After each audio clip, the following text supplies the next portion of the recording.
Go ahead. Let's just go ahead and start the recording. It already looks like it is. All right.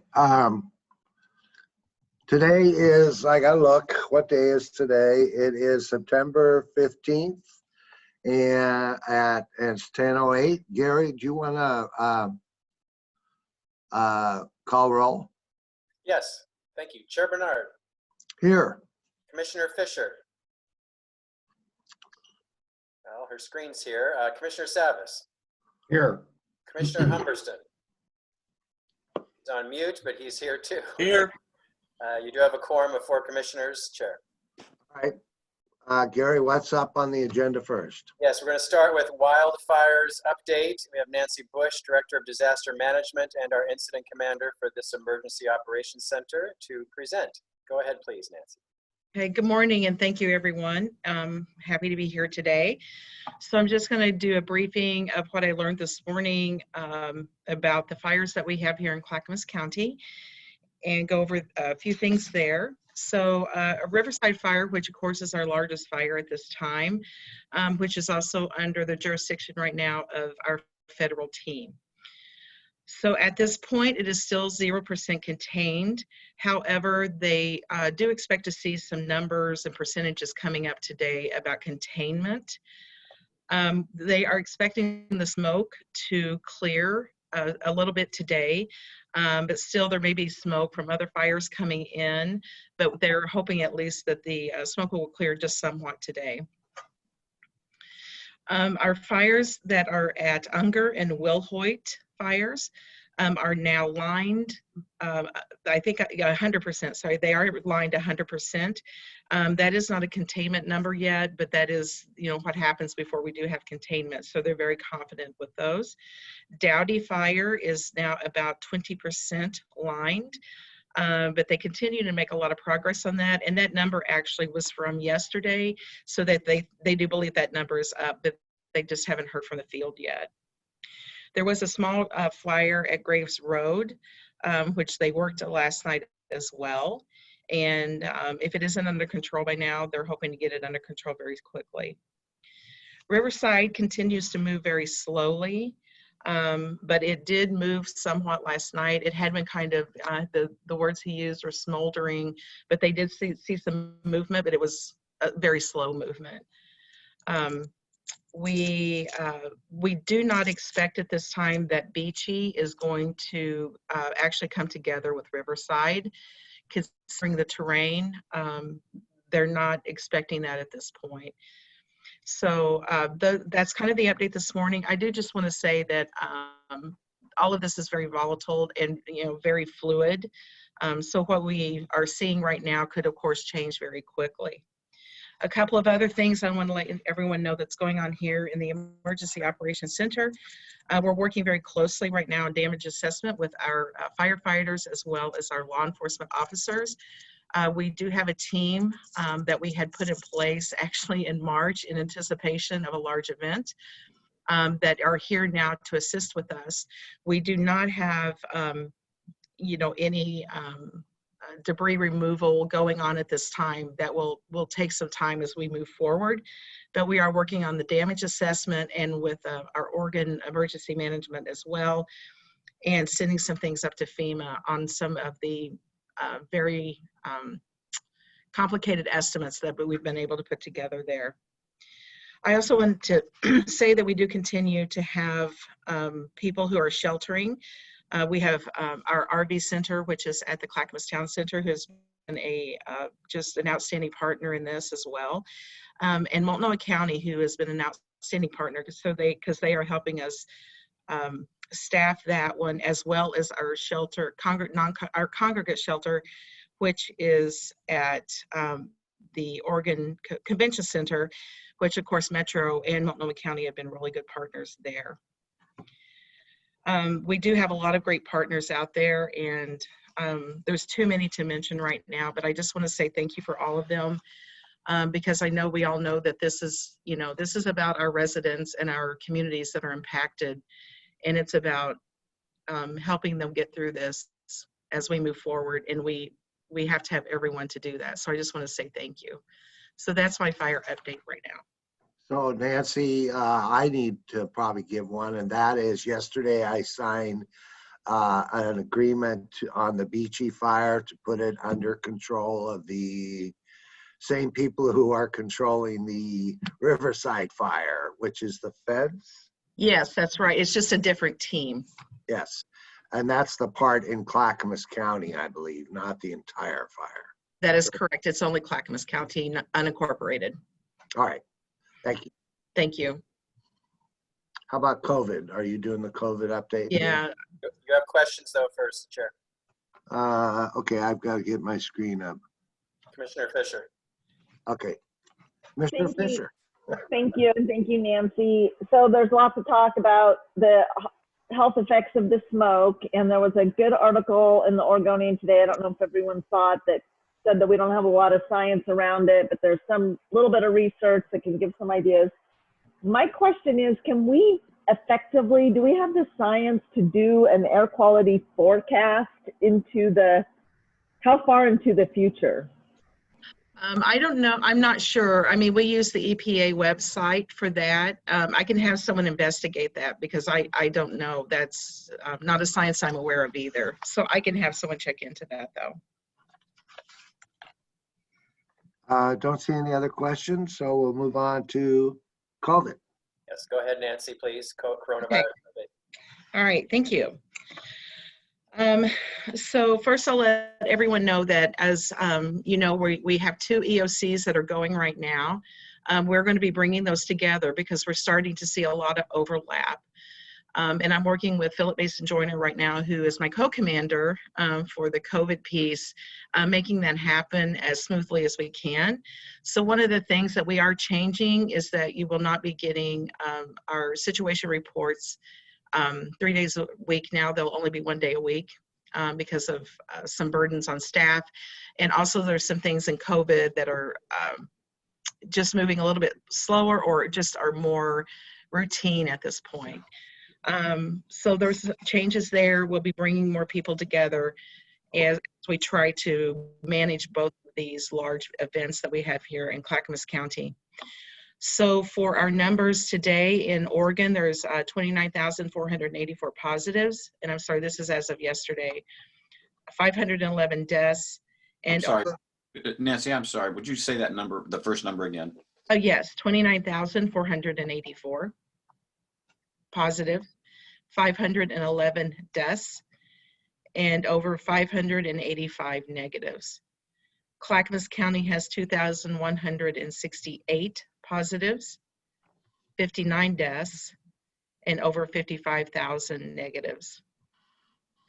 Multnomah County has 6,584 positives, 127 deaths, and over 130,000 negatives. Washington County has 4,122 positives, 56 deaths, and over 84,000 negatives. We Nancy, have, yes, sir. One of your, I'm sorry to interrupt, but one of your numbers did not make sense.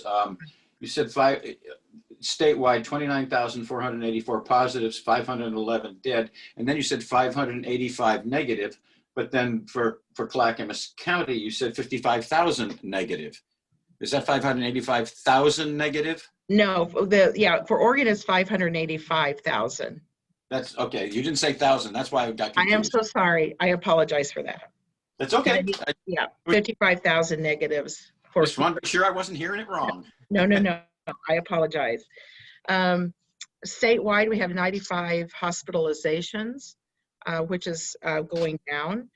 There are 23 of those 95 that are in ICU beds. There are 11 that are on ventilators.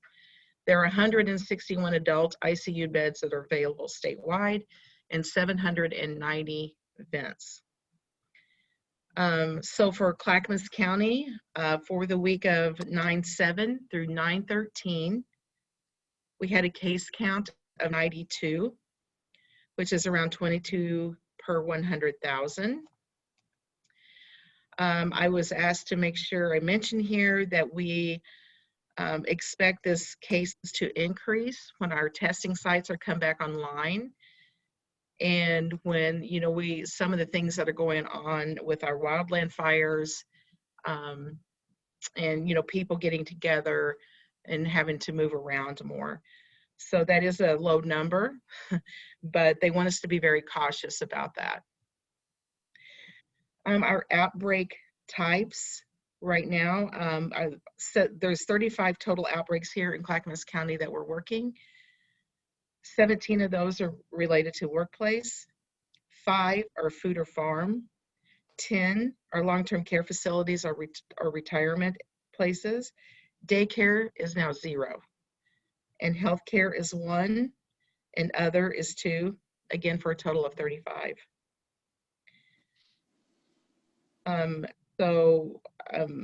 I do have one more thing I want to discuss, but I want to make sure you don't have any questions about that data.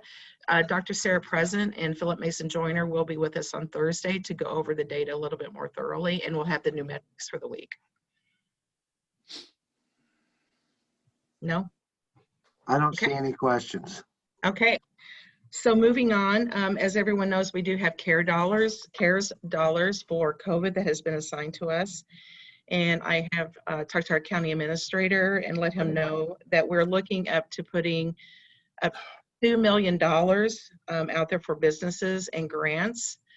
I know that I think Laura Zentner as well as Elizabeth Comfort are available if we need to talk to them, but I just wanted to mention that to our commission and let you know that we're working on what that grant process will look like.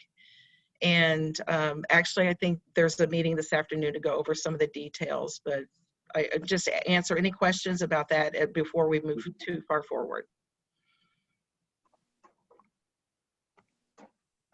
No? Okay. That is the end of my report then. Thank you. Thank you. Have a good day. I know it's not easy out there. Sonia, you have your hand up. Yeah, I'm curious. I know there's been talk. I read in the notes that Chair Harrington was wanting us to look at moving to phase 2. I'm curious if we have any information, or we may need to gather some information. Sorry, my phone's ringing. No worries. Regarding if we move into phase 2, will we be extending the time that children go to school? And is that a trade-off that we want to do? If we could develop a framework for decision-making, I think that would be very good, and maybe some outreach to our school community if indeed there is a trade-off. So I don't know the answers, but I know that that question's coming and we need to be prepared to make informed decisions. Yeah, I will make sure that Philip Mason Joyner and Sarah Present hear that concern. Thank you. So just so you know, before I go to Martha, we are on Wednesday night asking our health, Philip will be there, Dr. Present will be there, and to discuss a joint application and when the time is right for all 3 of us to apply to go to phase 2. We know that at least until the 21st, which is the incubation period for Labor Day. So we will definitely wait after that, but we thought that if we all started to work on asking to go to phase 2, the request, it would be good to talk to those folks. So they will be on phone on Wednesday to talk about a joint application to move to phase 2, since we're all off the watch list. Martha and then Paul.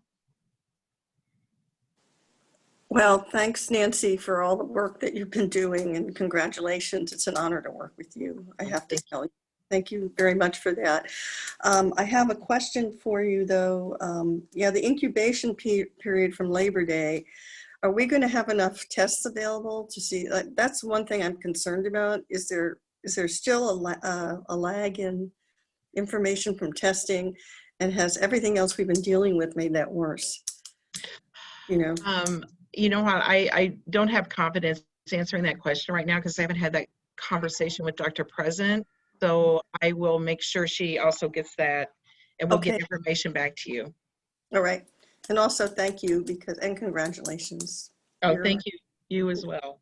Well, no, it's really all you. So anyway, No, thanks. it's been an honor also to work with this commission. Thank you all. Yeah, it's a good group. Yep. So All right, Thank Paul? Well, first of all, Nancy, congratulations, and congratulations to Martha as well for being accepted as I forgot the Wilma title. Women in Leadership and Management, North Clackamas Chamber. Thank you. Yeah, so congratulations, well deserved. I just want to acknowledge that. So I'm just thinking, for the sake of messaging, because there's so much confusion already, we don't need any more. The idea of a decision framework or decision tree, if you will, for going into phase 2 and how that relates to schools. Ultimately, the school districts play a role in that decision. We don't make that decision for them. Is that correct? No, we don't make that decision for them, because they're under the state. But no, we don't make that decision for them. Right. I just want to make sure that just because if we did go to or we attempt to, that means that schools will open or they won't open. And I think that we got to realize that we don't have that much say in that, other than that is a prerequisite of being in phase 2 for that. Mm-hmm. That's correct. Okay. Thank you. Thank you. Sonia? Yeah, Paul, my question was more in the lines of if the science will show us that if we move to phase 2, we will have increased cases, which we would probably expect just as we moved into phase 1. And the metrics for phase 2 and schools, kids going back to school, are different. So my question is more along the lines of, if we move to phase 2, will that compromise children being able to return to school? Yes, I do understand that question. We've actually had conversations about that, but I'm more comfortable with Dr. President talking about that, which I also believe they will be talking about on Wednesday evening, as Chair Bernard mentioned. All right. Gary, can we let Nancy go?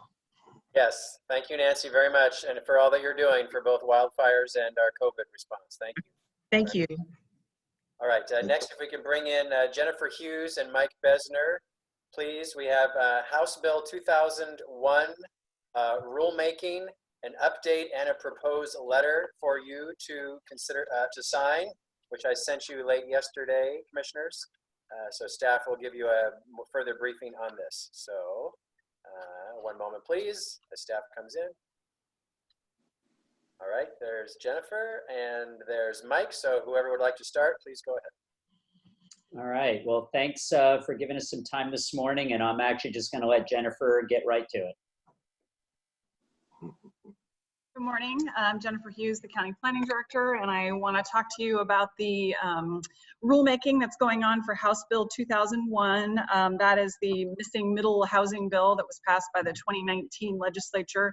The state has been going through the rulemaking process, and they are entering, I think, what we could describe as the home stretch. LCDC will hold their first hearing a week from Friday, and then they will hold their second one in mid-November. You may recall that Martha Fritzie and Chris Story were before you on June 30th with a study session to talk about the rulemaking, because both of them were involved in the rulemaking committee, or a subcommittee of the rulemaking committee. At that time, the board indicated some interest in potentially sending a letter to LCDC prior to their hearing, and so that's why I'm here today, to find out if you're interested in doing that. Staff at the Department of Land Conservation and Development has set a deadline of Monday at close of business to submit written testimony so that the commission will actually see it before their hearing. So that's why it's a bit time sensitive, and we would want you to authorize that today if at all possible. You have a draft letter that was provided to you where staff has identified 3 issues that we think the board might be concerned about. These did come up to some degree at your study session. The first one is parking. Some concerns that they may really restrict the number of parking spaces that we can require for middle housing types. So that's duplexes, triplexes, fourplexes, and cottage clusters, below what the county would really find to be acceptable. So I think it's clear, staff is indicating to me anyway, that it's clear that we're not likely to be able to require what we currently do, that the standard they adopt will be lower, but there's a concern that it may drop even lower than where it is now. which is essentially one parking space per dwelling unit on site. So we would, if you are concerned about that, given the fact that on-street parking in our county is sometimes not available due to substandard road widths and other constraints, you may be interested in commenting on that. The draft letter does that. The second issue is where within the county we're required to allow triplexes and above. So it's clear that duplexes have to be allowed on every lot that allows a detached single-family dwelling. But for triplexes and above, there's some flexibility in the legislation, and the rulemaking is going to flesh that out a little bit more. So the bottom line is the draft right now provides two options, what I would describe as a very prescriptive path, and then something that's more of a performance metric where the county would have more flexibility in terms of where we allow those units. But it would still have to be dispersed across the urban area, and we would still have to meet a certain percentage of lots, but it would give us more flexibility. So the letter speaks in favor of that added flexibility, that they retain that. And then the third thing, you may recall that the Jennings Lodge CPO sent you a letter before your last, your June 30th study session that talked about their concerns about infrastructure in their area. The bill provides an exemption for unincorporated areas that lack sufficient infrastructure, sufficient urban services, excuse me. Nobody really knows what sufficient means. What the state has proposed to do through the rulemaking is simply delete the word sufficient. So now it just says we're exempt only if we don't have urban services. I think that's a pretty big difference. I'm not sure that's really okay that the rules do that. So the letter proposes instead that the state adopt the definition of sufficient and provide a pathway for the county to argue, if we choose to, that a certain area lacks sufficient urban services. So those are the three issues. For a little bit of context, I will tell you that the Washington County Coordinating Committee has some concerns, and I think they are working on a letter. There is a draft letter from the mayor of Wilsonville that's being circulated. The League of Oregon Cities is working on this issue as well. And a number of the things that are being raised are consistent with what our letter says as well, particularly regarding parking and the question about where triplexes and above need to be permitted. So what we're looking for today is a go or a no-go on the letter, and we could finalize that for the chair's signature in time to submit it on Monday. Ken, and then Paul. Thank you. First, I have a question for Mike Besner. Yes. Is there a legal definition of a road size that allows for parking on both sides of the street and for traffic to be able to pass each other in both directions safely?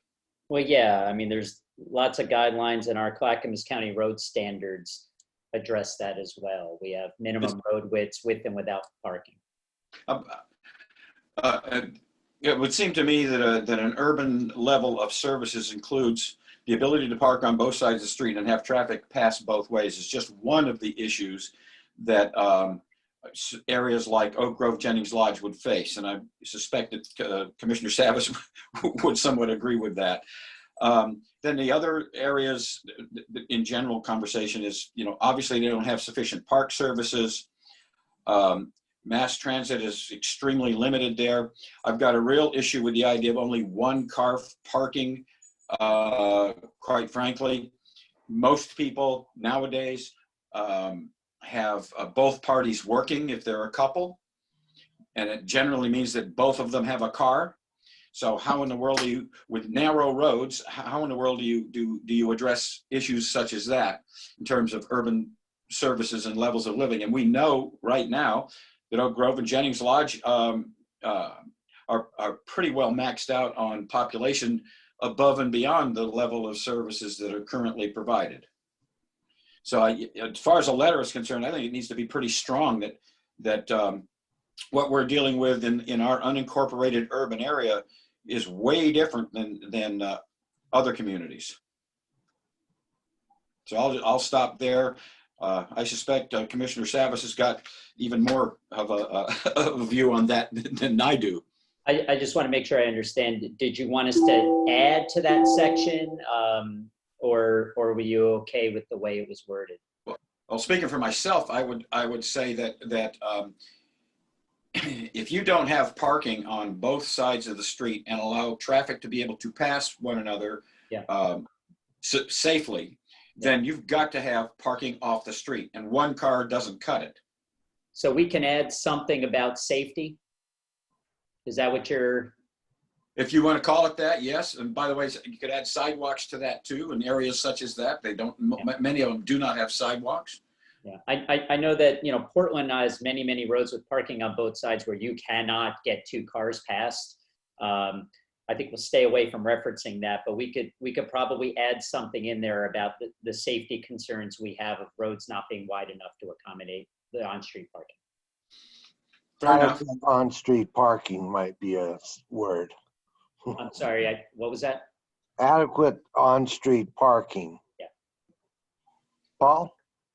Yeah, I appreciate Commissioner Humberston broaching that, and I'm just going to build on that. And I'm thinking maybe to Mike's question about what the suggestion is, I got a couple ideas, but I'm first going to just speak to that a little bit. So my concern, I presume, and then I just look for a head nod from staff here. I presume that if someone puts a duplex on their property and they already have a single family home on there, that they're going to be required to make a sidewalk improvement in front of the home. Is that correct? That would be correct under our current code, yes. Right. And my concern is that, well, okay, that's well and good, but as we know, and as that has been implemented in the region of unincorporated Clackamas County, that's one sidewalk in front of one parcel, and the neighboring parcels don't have a sidewalk. So it's not really a sidewalk system. So when you start adding more cars, which is going to be a result because TriMet, and I'm not bashing TriMet at all, but they've made it pretty clear that there's not any money or resources to add any new service in Clackamas County for any time in the near future. And we're going to get a smidgen of increases out of HB 2017, but nothing in the way that's going to go into some of these neighborhoods like Oak Grove and Jennings Lodge and other areas, East County, that are unincorporated, to help accomplish that last mile safely. So without a sidewalk system, and if you just imagine the narrow streets lined with cars on both sides, how do kids get to school? I mean, are they going to walk alongside the cars in the puddles or against the brush or the shrub or the hedge, which they can't get around because cars are parked against the hedge? So they're forced to walk in the roadway. And I'm not talking about because they have a sidewalk in front of the parcel that was just improved. I'm talking about the complete path. It's extremely dangerous. So I mean, safety, yeah, but I think, frankly, Mike, the answer to the question is, what can we do? I would say that somehow either putting language in there that gives an example or an attachment with pictures. We currently have, I can name streets where it's already dangerous currently, where there's cars parked against hedges, where kids have to walk out in the street on narrow streets. Portland has got neighborhoods because they were, back in the day, the street standard must have been for narrow roads. And Mike, you said it, two cars can't pass at the same time. That's a hazard. So to me, that's a critical piece of infrastructure that unfairly puts kids at risk. And frankly, I'm going to be right in front of that one. That's got to be at the forefront. And the other issue there, obviously, ancillary to that, drainage and cost for that. And we don't have adequate drainage systems in some of these areas. That's a big deal because people avoid puddles. So they avoid the puddle, they walk into the street to go around the puddle. That's another safety issue. And the other aspect is parks. A lack of parks in certain areas is a critical piece. And again, kids not having a place. It seems like exacerbating our lack of infrastructure and putting those folks basically, or inviting them or creating an environment where they're going to buy housing or rent housing. Seems to be really unfair. So I don't know, and obviously staff has spoken to that before. Well, we have increases already, and these things happen naturally. We have naturally occurring housing that goes in, but my concern here is that it just potentially exacerbates the problem. And it's not smart urban planning. It's, you know, you all went to school on this. I mean, this is your life's training to build safe communities, safe housing, safe, all those services combined. And this is running counter to that. But I think having an attachment, an example, and pictures, and maybe some emphasis in the language on that points out that harm to children and seniors that can't really dash away from a car, or they can't, you know, it's just creates a dangerous situation for a lot of people. But I'd like to see some emphasis on that. So, Can you do that? well, yeah, one thing I do want to point out, you came dangerously close to accusing me of being a planner. So so that's fighting words. So, you know, I'm the engineer. Jennifer can be a planner if she wants. Let me just kind of clarify what I think I'm hearing. There's two issues that so far have been identified. One is we want to be perhaps a little stronger on the on-site parking. That's what I heard, I think, from both Commissioner Humberson and Commissioner Savas. And we can certainly do that. And then the second piece really falls under this sufficient infrastructure exemption, that if they're going to define what constitutes sufficient, rather than just remove it, which is going to make things less flexible for us, that we would like that definition of sufficient to include consideration of the points that Commissioner Savas made, things about the width of roads and the availability of sidewalks and transit and safety, and we can add all of that under that piece, I think. I agree. Yeah, I agree too. I mean, really, if you take the word sufficient out, so they could just pick one category of infrastructure and say, well, you're fine. You've got sewers. But really, it's sufficient, meaning you have adequate infrastructure for whatever exists there, sewer, roads, all those things. So, yeah, if you guys could do that, that would be great.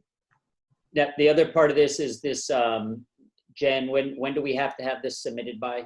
Monday. So ideally by Monday at close of business. I don't think they're technically cutting off the comments. But it's that, you know how this is, you're a decision-making body. If the stuff's not in the packet, it's hard to really absorb it before the hearing. So it would be preferable if we could get it in, but I don't know what your letter review process is, if there's a way to do that between now and Monday. Otherwise, we could come back next Tuesday. If we can make the edits that we just talked about, talking about non-contiguous sidewalks, sight distance for kids, all this stuff, would we be able to present it for signature, or would the board need to see it again? We could look at it on Thursday and assign it on Thursday. We could review it by Thursday and sign it on Thursday. I'll be in the office. That work?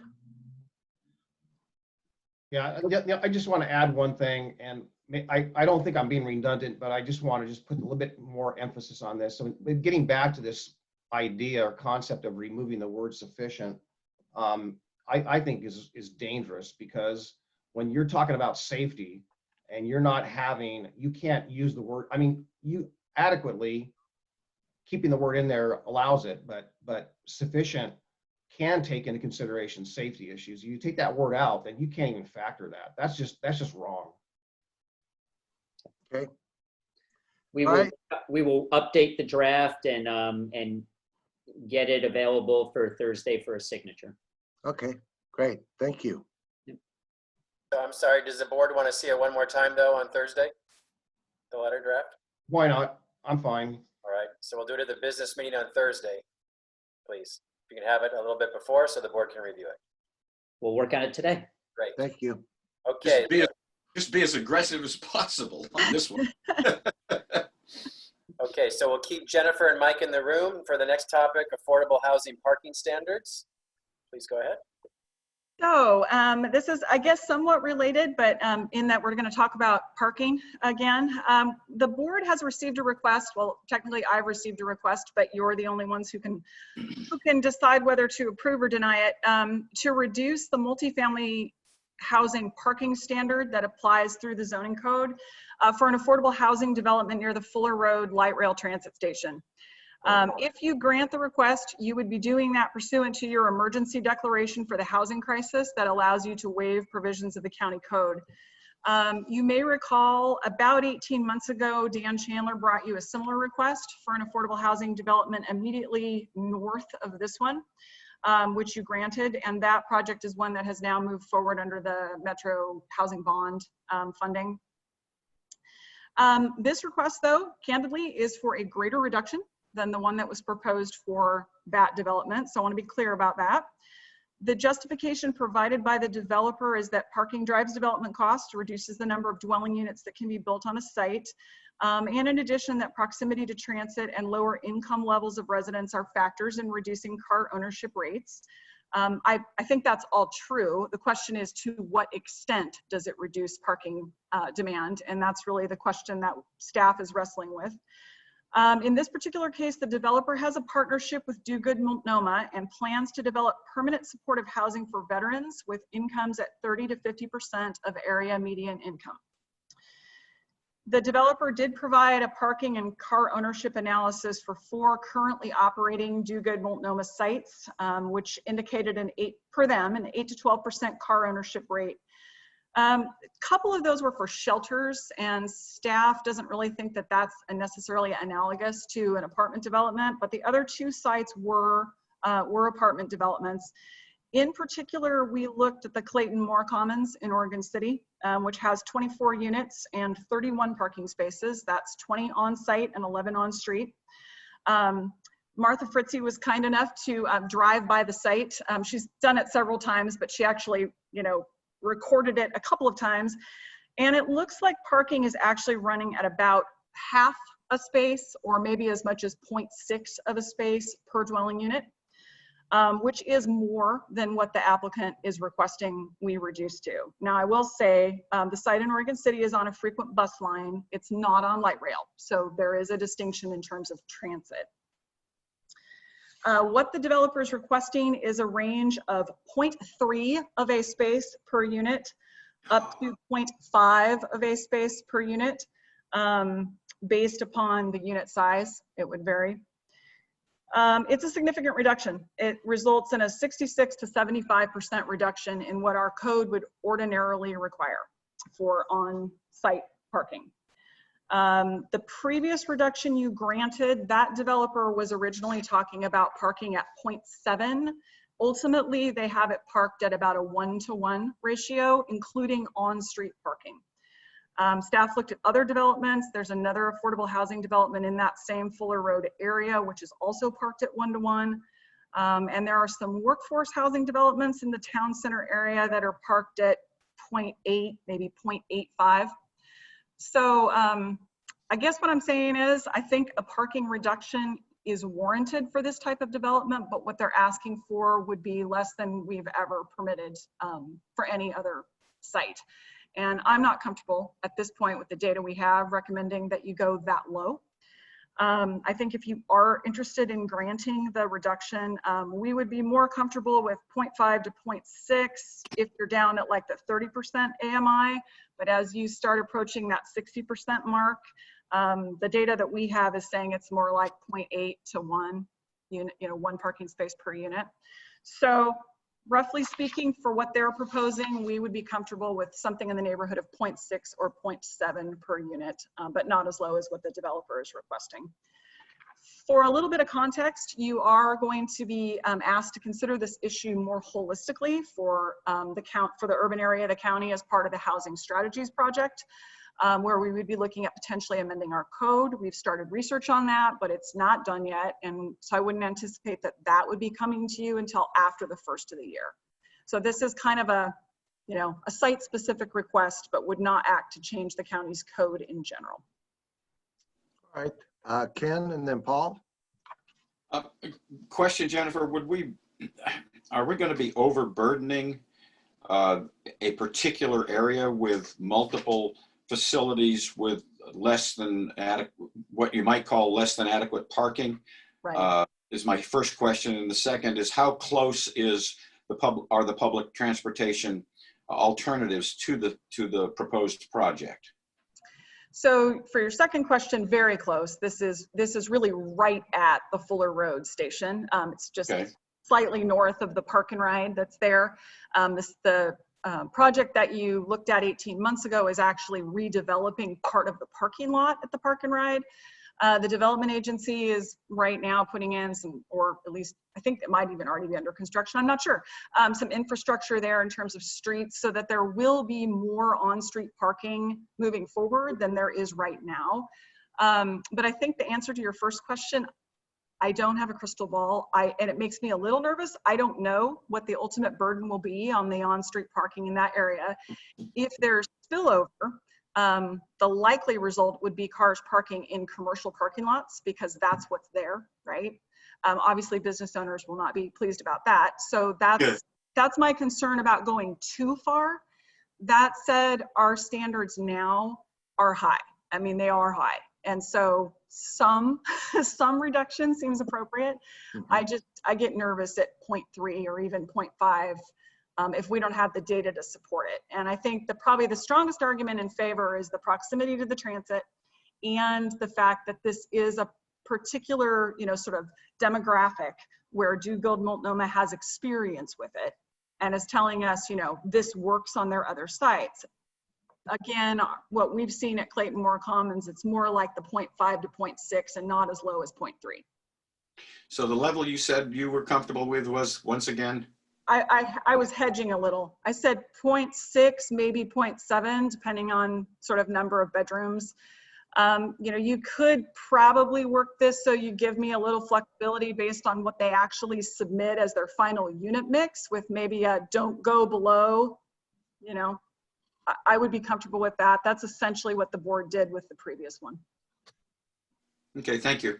Paul, and then I'm gonna say something. Yeah, I'll just say this. I was reminded when at the times that I've been to Clayton Moore and also to the Veterans Village that, the assumption that people that are either homeless or now have a shelter at the shelter or now find themselves a home at Clayton Moore, for example, that, a lot more of them drive than you'd imagine.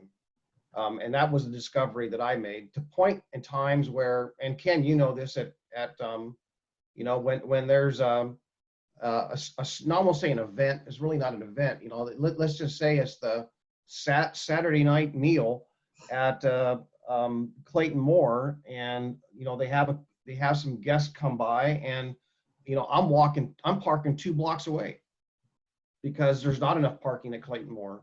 So it's about timing sometimes. Are they all residents? Well, no.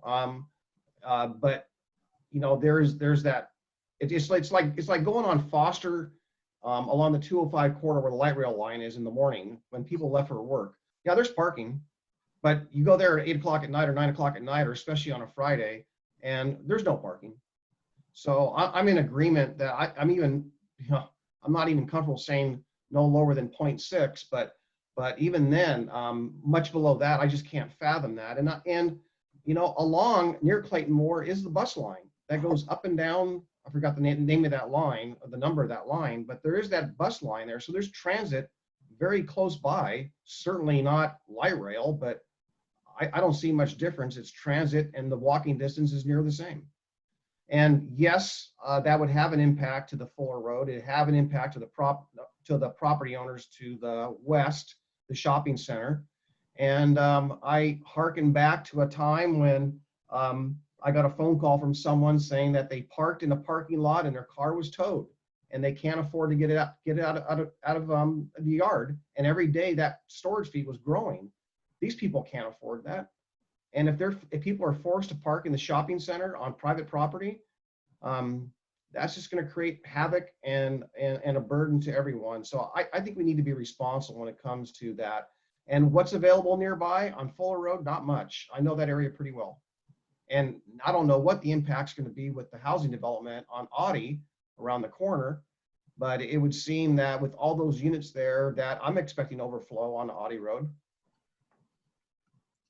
All right, so I think that 0.6 to 0.8, because of its location, would be adequate. I wouldn't go below 0.6, but that's where I'm at. What about you guys? I'm okay with that. Tanya? I want Jennifer's a professional and she wants to be comfortable, and I want her to be comfortable. Yeah, I'm not gonna go to 0.5, but So I'm sorry, I had to step away to take care of a phone call, so I'm not sure what you guys are talking about. So I am abstaining from this conversation. You four got this. we got 3 that say 0.6 to 0.8 is fine. Paul? so so is it just for this one property?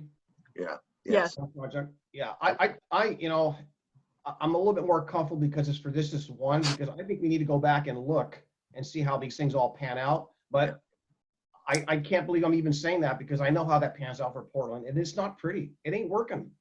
It doesn't work, folks. That's because they have often 0 I mean, have you been off of 21st lately? It's horrible. So I can't even believe, I'm not even, frankly, the more I think about it, the more uncomfortable I am. I just keep on having flashbacks of the streets literally lined with cars and no parking. It's not safe. Okay, we have agreements 0.6 to 8. So to be clear, it's somewhere in that range, and planning staff will use their expertise based on what's actually submitted. Yeah. Okay, you're satisfied with that, Jennifer? Yes, thank you. Okay, thank you. Thank you. Okay, Gary, next item. next we'll keep Mike Besner in and bring in Jamie Stanzi to the room. The next topic is I-205 tolling NEPA comment letter. You received a draft yesterday. So to seek your approval to send this letter. But we'll wait a second for Jamie. And then Mike, are you going to start? Yeah, I'll start very, very quickly. There's a couple suggested edits. We actually met with Commissioner Savas in our usual Monday transportation meeting, and there were some suggestions, and Jamie's going to go over all that. Thanks, Jamie. Good morning. Happy to see you all. Here to talk about the NEPA letter of comment. This is a 5-page letter, which you have a copy of, so I'm not going to go through all the details. We have been working with Commissioner Savas as your transportation liaison to confirm that we're hitting all the right points. The letter was drafted essentially to capture all the points discussed by C4. That included also all the recommendations that were coming from the tolling diversion subcommittee group that's been looking deeply at all of the technical issues around this. So we've really worked hard to capture all of those items. From the letter that was sent to you, there have been only 2 suggested edits coming from Commissioner Savas. Those are to add a clarifying word in section 3E to give some context on the area that they're looking at tolling on 205. So we added a word eastward, describing the area from I-205 extending eastward from a location west of Stafford Road to a location north of Oregon 212 interchange. So just clarifying there. The big change, or the big proposal, is to add a section on page 2. This is to clarify a really technical item, and I'm going to try not to go down the rabbit hole, but I want to communicate that there is an assumption right now with the technical work that's being done that the level of diversion that's occurring today is the baseline that we're going to be using. So that's an assumption that they're using. And what we've added to the letter is a request to do some additional modeling to really understand what is the current level of diversion today. How would that be impacted if the capital project was built and the additional lanes were added? What would that look like? So that we can really have an apples to apples comparison as we move forward with all these different alternatives that they're looking at and understanding what that changes. So we're challenging them a little bit to look more deeply there so we can have a better understanding of what that diversion is today, what it would be with the capital project, and then what it would be if they implemented the tolling eventually. So just clarifying that. Happy to answer any questions you might have. Paul? Yeah, I just want to explain this. So the manager for ODOT who's on this project, Lucinda, expressed at a meeting that this baseline would essentially mean that, let's say that the current diversion pre-COVID at 4 o'clock in the afternoon on Willamette Falls Drive in West Lynn amounted to 3,000 cars an hour because of backup on 205, which we're trying to fix, right? That's totally unacceptable. And that would be the baseline that they would use for variable pricing, so that they would say, okay, as soon as we get to that 3,000 cars per hour or below that, we're going to start bumping up bumping up the cost so that we can get 3,000 cars going through there. So it's actually undermines the whole safety issue that we've been trying to advocate for widening 205 is a stop the diversion. So that's what we mean by the baseline. It's more of a technical basis in which they're going to do all their modeling on, and that's just not acceptable and it's not safe. And we've got agreement from a number of the elected officials, including Christine Lewis, who lives in that particular area. It's a concern. Okay, Ken? I just wanted to go on record on two things. One is that I oppose tolling. I have from the beginning.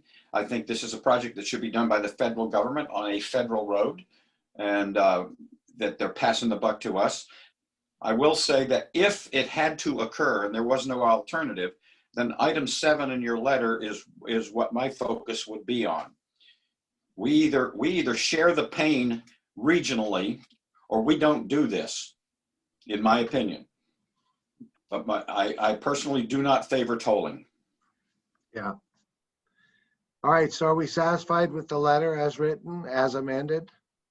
That's what we're asking here. So Are we good? moved. Thumbs up, thumbs down? Thumbs up. Okay, thumbs up. Let's go. Thank you. Okay, thank you very much. Thank you. Next item, Gary? Mike? See, I was testing you all. Thank you. Yeah. All right, jail tour. You remember, commissioners, we talked about this before COVID. By state law, you as the governing body are required to do a jail tour of our county jail facilities.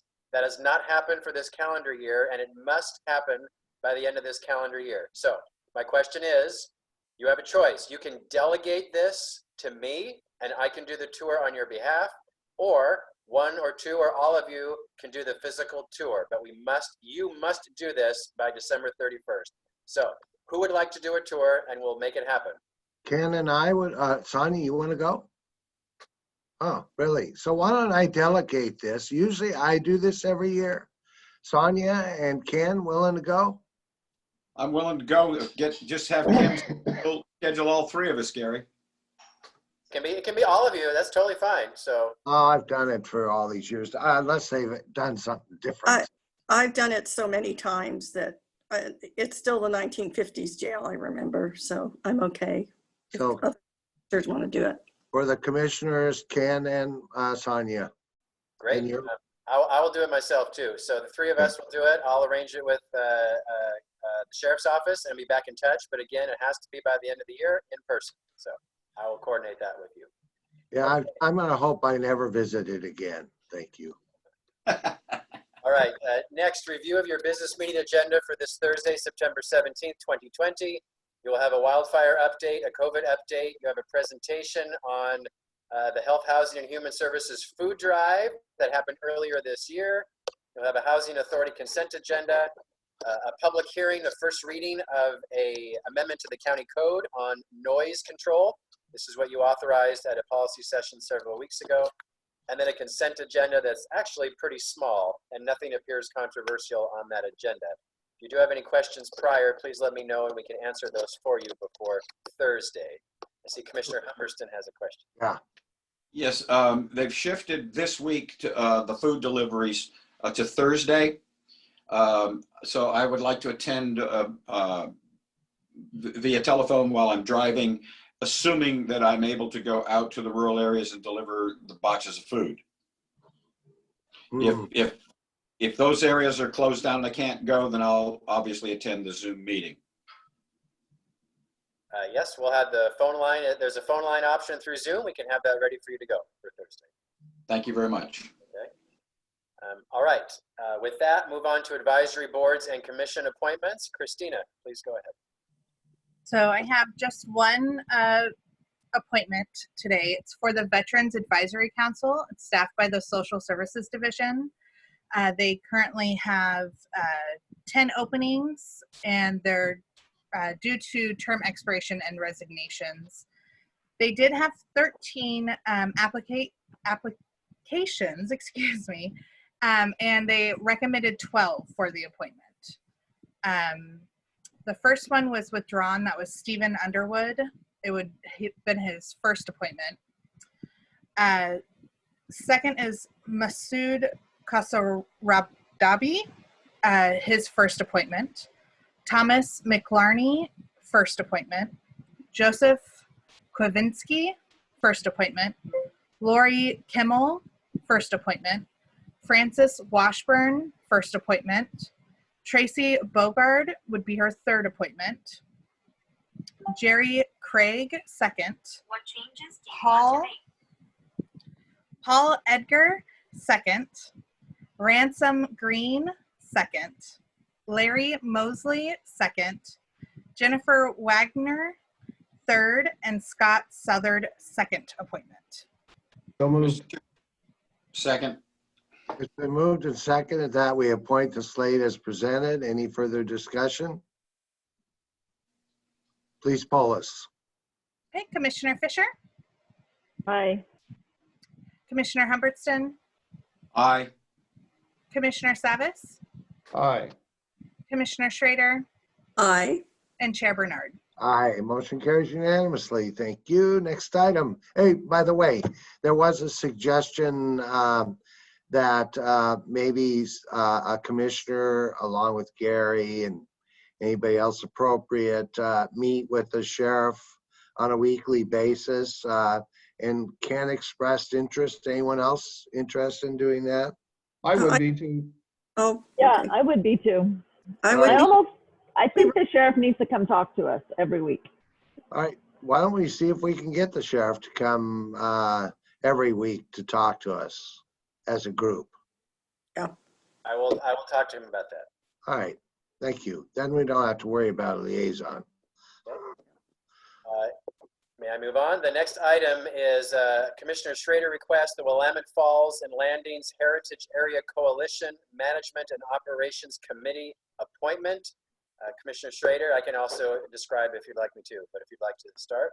Go ahead. Go ahead, Gary. So, the Willamette Falls Landings and Heritage Coalition, Clackamas County, is a member. This is the effort to designate the Willamette Falls and portions along the Willamette River as a national heritage area. This has been an effort for multiple years, and we're almost there, but not quite there yet. As a member, we have a seat on the coalition as a whole, of which Commissioner Schrader is our representative, but there's also a subcommittee called the Management and Operations Committee of the full coalition. They are seeking a county representative to sit on that committee because Commissioner Schrader is already the rep on the larger coalition. She and I feel she would be the appropriate representative on the Operations Committee, but we wanted your approval to do that here today. Okay. Sure. I just wanted to make sure everybody's okay with that because I don't want to, I want to make sure we go through the right process. So is everybody all right with that? Absolutely. Okay, great. Thanks. Gary, thank you. Thank you, Commissioner. All right, finally, Commissioner Communications. Who'd like to start? Paul, you're not going to be here this afternoon, so why don't you go ahead and start? Yeah, I'm not feeling too well today. But going to be gone this afternoon for my medical appointment that I've been waiting for a long time. So just want to express my appreciation and in such a way about all the volunteers, all the emergency responders, everyone reaching out, the people providing food and shelter and parking and helping out in this fire. Overwhelming. It's just so refreshing to see people come together in a time of need. And it's just another demonstration of the fabric of our community, people pulling together in this emergency. It's tragic for the loss of life, the loss of structures, the devastation, people lost their businesses.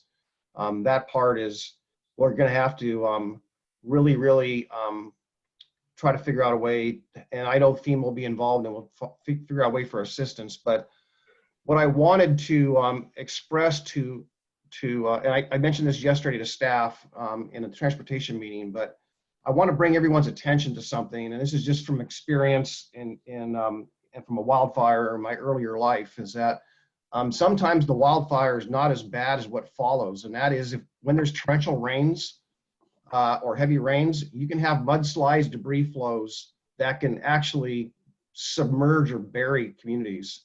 This has happened where a subdivision in California was under 30, 40 feet of mud. They just had to walk away from it. So I think it's important that whatever watersheds, whatever work we do to do that assessment, and I know that from the road standpoint, ODOT typically will do that, but there's a lot of, all of the rooting that holds trees up and so forth will be washed away, is washed away or could be washed away, is definitely undermined and jeopardized at this point in time. But it's going to be very dangerous in a heavy rainfall. So I think we need to be prepared. And for emergency operations, I don't want to see a repeat. And I know it wasn't a forest fire when the Lolo Pass happened in 2011, January of 2011, when my first business meeting was, we declared an emergency, but it was devastating. But this is so much larger than that, and the potential is so much more, that we need to be mindful that the rains are coming and we need to figure out a way to at least mitigate some of the risk that's out there. That's what I have for today. So Gary, Jay Wilson has been our expert on this for quite some time. It might be appropriate here in the next few weeks or month to have maybe an update from Jay. I'm not really sure what he's doing now at the county. I'm sure he's doing a lot of great work, but Jay's our expert. It'd be great if we could hear from him. Yes, he's still here and he's working mostly in our EOC, but yes, we can have him come to the board. I saw him yesterday. All right, so Sonia, you want to be next? Sure. So I would really echo what Jim's asking. I think it would be really good. I know that we're getting to that part where we will begin assessing the damage, but one visual that I think would be really helpful, along with the wonderful map that we have to show the evacuation zones, is where within those are the potential landslide. We know where those areas are in Clackamas County and where are their residences, so we can at least have a visual picture in the area where the fires are. That would be really helpful. Yesterday, I went out to visit with some constituents at Clackamas Town Center, talked with the incident command folks there and our GO teams that were answering questions. People are just waiting. They're waiting to know when they can go back. Spirits are good. People are amazingly so. The communities, as you know, has really reached out to folks and provided a lot of support. I also went to our smoke shelter, where it's an indoor congregate shelter, and visited with some evacuees there that had to leave. They have so many amazing donations from folks. If you go into my Commissioner Fisher Facebook page, you can see some pictures of how the communities come together to help folks. I'd love to hear from Ken. I know you were out at Elks in Milwaukee. I would love to hear that. I haven't been out there yet. K95, KN95 masks are really important to have if you're going to be out there in this smoke. And I know that at least at the evacuation places, they have those and they're distributing them to folks. So that's what I have for today. Thank you. Martha? Yeah, am I on mute? Don? Yay. Yeah, I really am appreciative of the fact that we need to start looking at now at assessing recovery and assessing the cost of that recovery in these areas of the county, even though the fires are still happening. I've seen a few bursts of sunlight here. I don't know if anybody else has. It bursts very quickly and then it goes away, but at least there's something. But I think that I do think that needs to be one of our next focus areas, is the notion that how do we recover? How do we rebuild the infrastructure? making sure we have access to all the FEMA dollars. I did attend a conversation with other county leaders with the governor the other day, and we discussed that.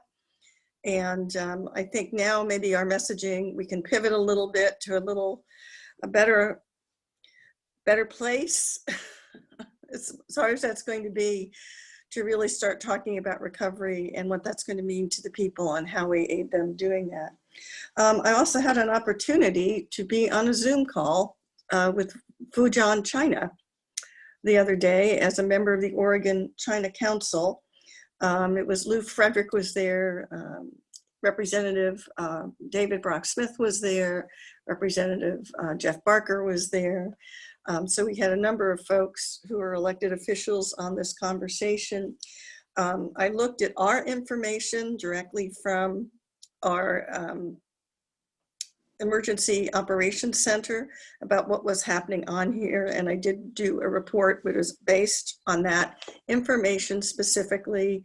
So I was very careful that as I described some of the things that are happening here with the wildfires, that it was correct and that it was not, again, it's very, very correct and very managed way to talk about it. It was very interesting.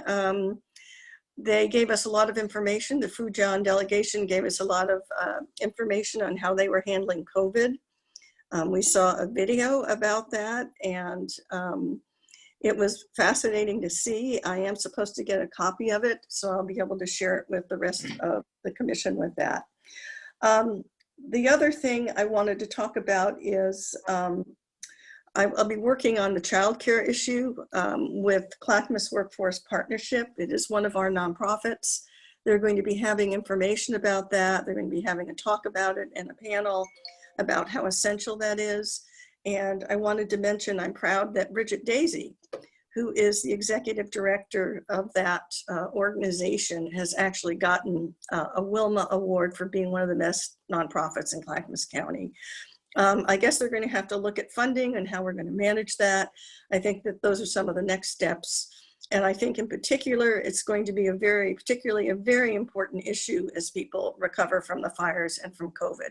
I know my own daughter, Marin, is still working from home, and they have now put their little guy in childcare.